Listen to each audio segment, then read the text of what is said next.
La Comisión de Economía, de manera expresa, así como un café expreso, introdujo esta relación de suspensión para traer a la vida la del 85, manifestar que el tercer debate de esa ley que constituyó la 468 se detuvo aquí,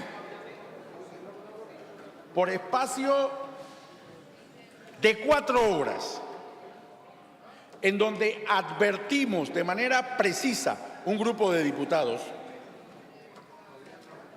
de que en efecto el artículo 12 de esa disposición era un artículo que señalaba situaciones que estaban reguladas a través de decreto ejecutivo de la Superintendencia Bancaria, y que, si bien es cierto, había algunos sectores con el ánimo de protección al cliente que compartimos,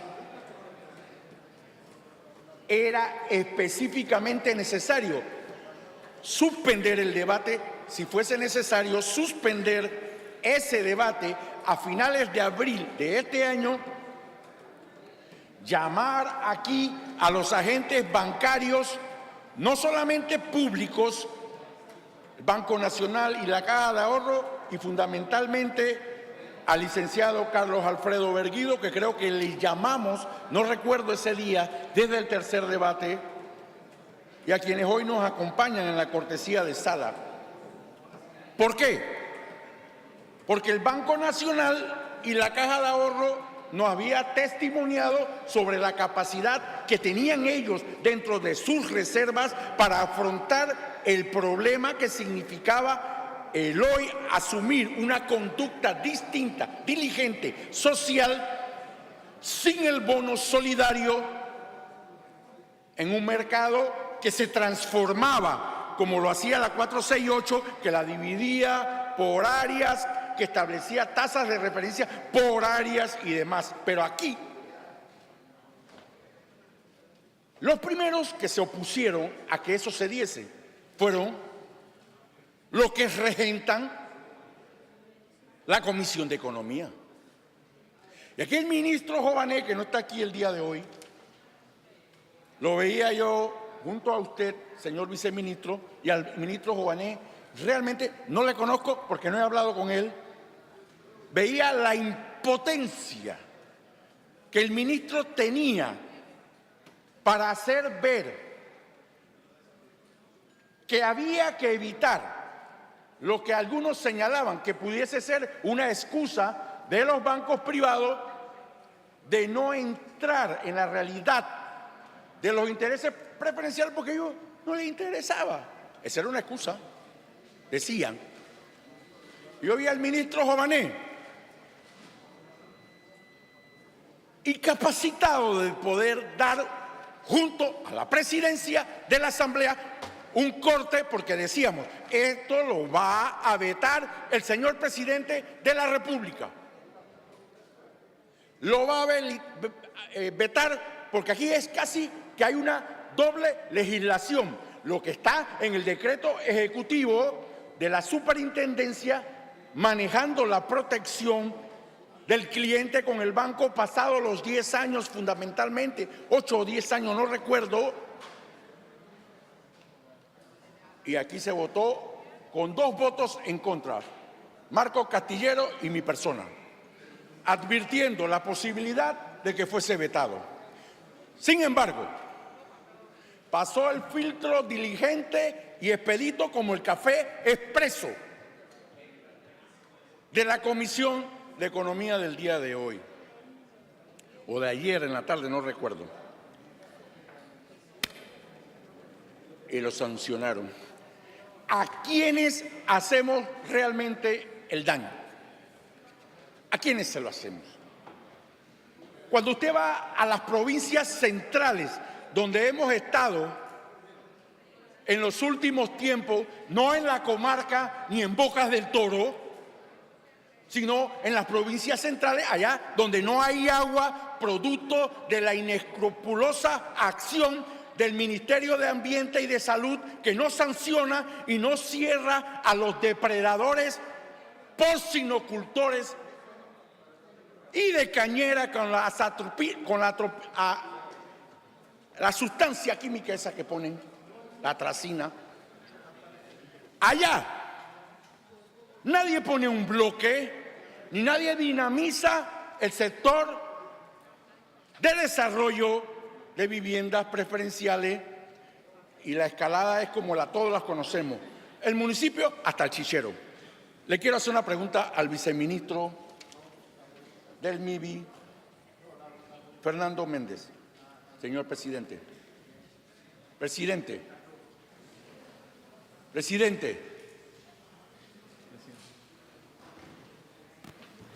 Le escucho, diputado. Ministro, viceministro, usted está muy diligente en el debate desde la anterior vez. Y usted es consciente de lo que yo acabo de expresarle que aconteció en el tercer debate, donde pudimos tener la fuerza y la capacidad de que hoy no dijeran cosas de nosotros, que la Asamblea es la que tiene la culpa, que si los 48 o 4x8 o todo lo que quieran. ¿Por qué razón? Si se conocía que el artículo 12 era el óbice para que algunos sectores bancarios, ante todo privados por supuesto, no se interesasen en acoplar y apoyar la norma, y que supuestamente había un problema con relación al artículo 8, en lo que ustedes denominaban la cantidad de dinero que se quedó en el tubo, producto de los firmados protocolos, de la carta de promesa, de las escrituras públicas que oscilaban en 548 millones. ¿Por qué razón hoy no se trajo en sesiones extraordinarias a esta asamblea el modificar el artículo 12 o derogar el artículo 12, el modificar el artículo 8, y que pudiéramos hoy hablar sobre la tasa de referencia esa abierta y libre que se impuso desde la Comisión de Economía y Finanzas como un café expreso? Y se trae a colación una disposición de suspensión que da 6 meses hasta diciembre. ¿Por qué razón? Para poder sufrir nuevamente la incertidumbre en diciembre de un proyecto que traigan con otras consideraciones. Porque cuando usted suspende una norma y aplica la anterior, correctamente lo acaba de expresar el diputado Cedeño, tiene que dar la reviviscencia de todo lo que la norma trae, incluyendo sus reglamentos. Tiene que traerlo, por si no queda en un espacio de limbo jurídico. Así que yo le pregunto a usted, ¿por qué razón hemos vuelto aquí a ver suspensión y no derogación del 12 o modificación del 12 o modificación del 8? Porque cuando el diputado Camacho advierte que en la 468, en el artículo 8, numeral 5, está el detalle de lo que se exceptúa, prácticamente pareciera estar la situación inherente a lo que se llama el dinero en tubería. Le agradezco que me conteste porque, ¿por qué le voy a decir? Disculpe que le diga tanto, le voy a decir por qué. Porque aquí alguien señaló, creo que fue Camacho, la lucha de los sectores supuestamente de izquierda, que son los que favorecen situaciones populistas como esta para que haya convulsión. Pero que también es al revés. Los sectores de derecha que solamente piensan en ellos y en sus intereses y en sus particularidades, y que se olvidan de que hay un pueblo que tiene movilidad social y que adquirió un tipo de conocimiento que no se va a doblegar. Yo no quisiera traer esto a la trama, pero lo que acontece ahorita en la vecina República de Colombia. Es el espejo para el pueblo panameño, para que no acontezca y realmente su asamblea y su ejecutivo y su órgano judicial sea la réplica del respeto y la consideración al disenso. Al disenso, porque cuando eso se rompa y cuando eso deje de verificarse, entonces nosotros nos lamentaremos cuando hace 4 años allí, en ese púlpito donde está usted, advertíamos sobre el hartazgo social que venía de Argentina, se movía a través de Bolivia, de Brasil, de Colombia y llegó a Panamá en los acontecimientos de finales del año 23, en el lamentable gobierno que tuvimos en la anterior vuelta y que paradójicamente era supuestamente PRD. Esa es la pregunta, señor viceministro. Para responder, señor viceministro. Hoy nos convoca aquí la necesidad de 9.000 panameños. Como decía el señor Berguido, 10.000 familias panameñas que necesitan una respuesta ante sus trámites por los cuales han trabajado, por los cuales se los han ganado, y es por ese camino en donde le puedo dar respuesta en torno a la propuesta que el Ejecutivo hoy está trayendo. El Ejecutivo trae una propuesta en la que busca liberar los trámites que de alguna manera u otra, como la ley original que entró a la Asamblea cuando el Ejecutivo la presentó, la fecha de inicio en vigencia siempre se mantuvo en enero del 26.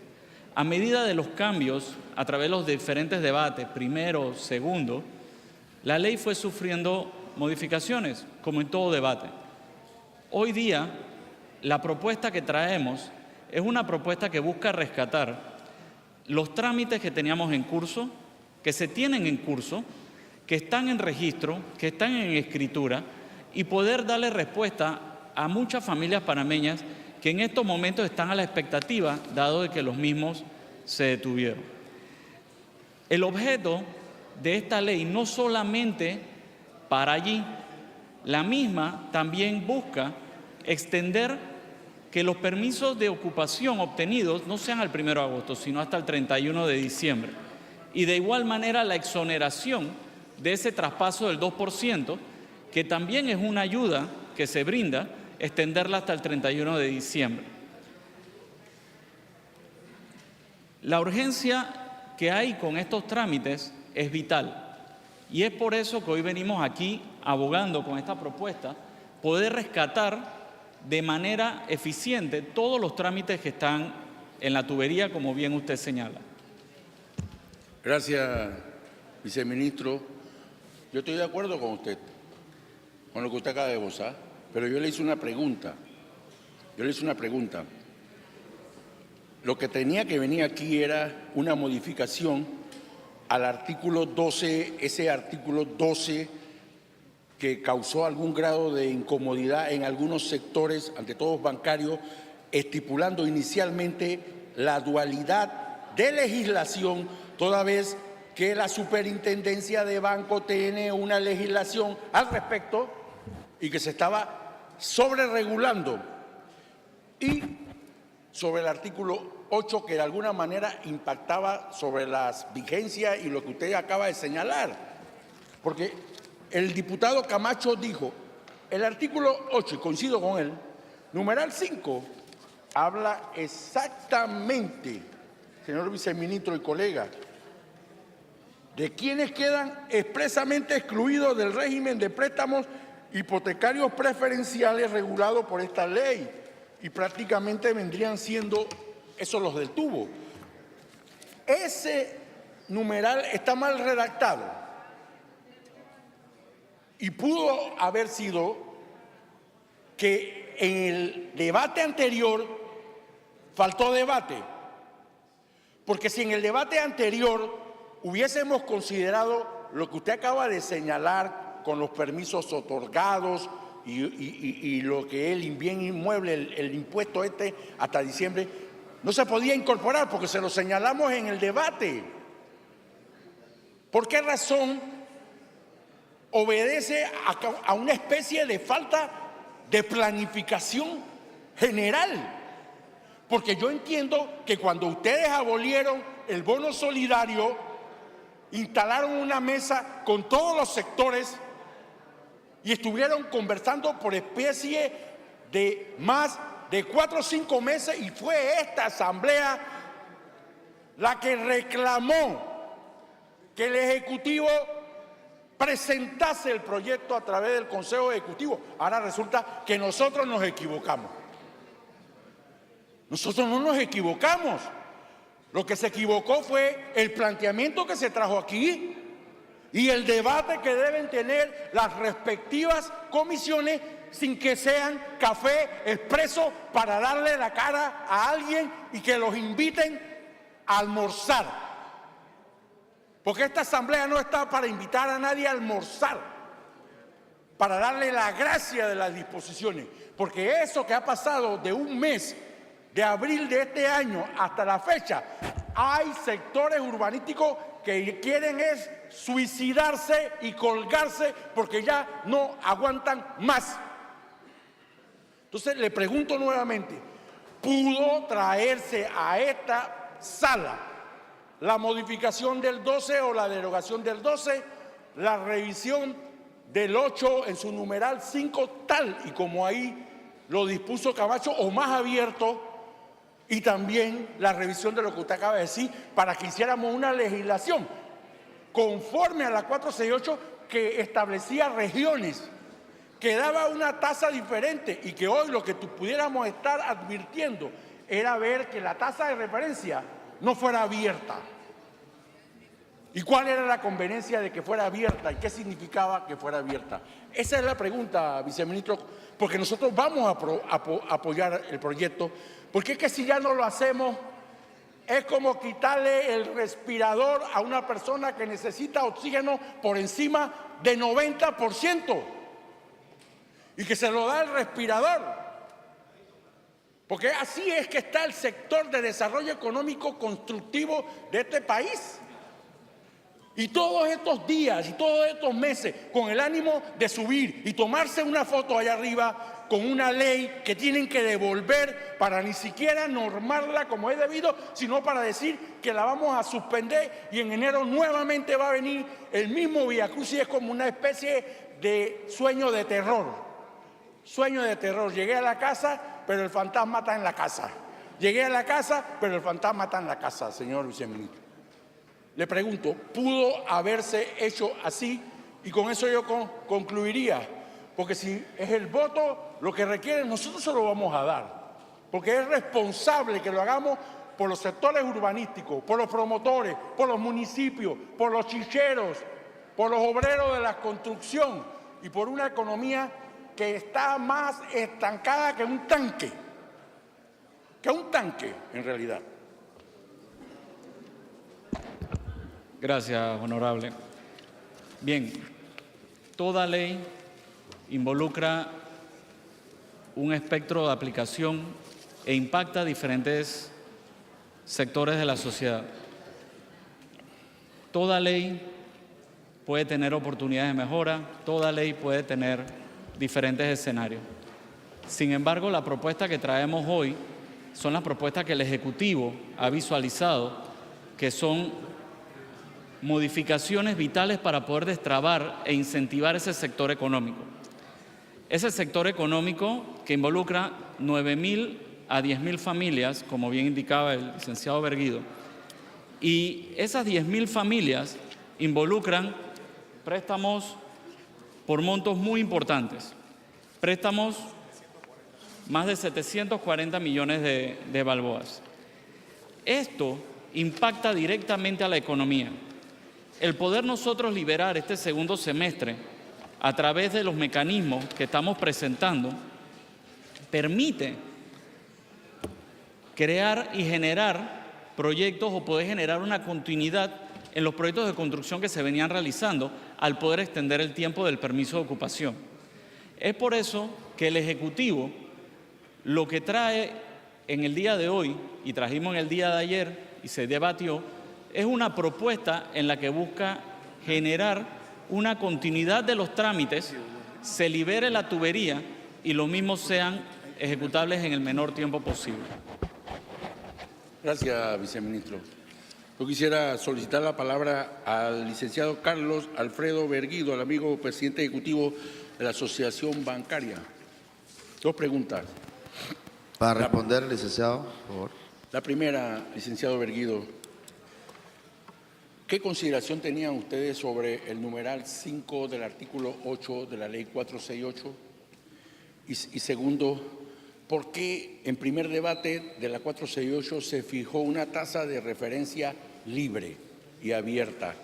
Porque estamos ante un mercado tan inestable, tan volátil, y ni siquiera por la gracia nuestra, sino por los acontecimientos que hoy vemos que se acontecen en el mundo y que sin duda afectan, como ustedes siempre nos han referido a nosotros. Hoy ahí están los marines entrando ahí a California. Hoy casi matan a un senador en Colombia y hay 3 atentados. O sea, tantas cosas en el mundo. Entonces, esas dos preguntas. ¿Qué es la consideración suya sobre ese numeral 5 del artículo 8 de la 468? ¿Y por qué la tasa de referencia libre?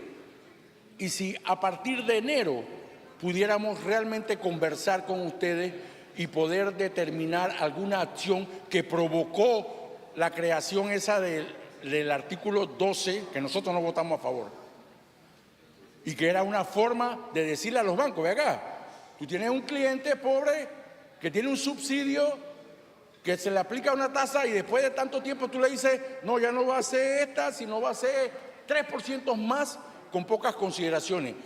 Eso se lo digo sinceramente, porque de eso usted entiende perfectamente, lo conozco, sé de su posicionamiento, de su trayectoria, y estoy confiado de que pudiéramos siempre en un espacio de negociación conversar y llegar a un acuerdo. Presidente. Para responder. Muchas gracias, diputado Adame. Saludos igualmente. Su primera pregunta, mire, quisiera dar un poquito de contexto antes de entrar a contestarla. Desde que esta ley, este régimen de incentivos a la vivienda se creó allá en el año de 1985, hace 40 años, la banca panameña ha ayudado a más de 1 millón de familias.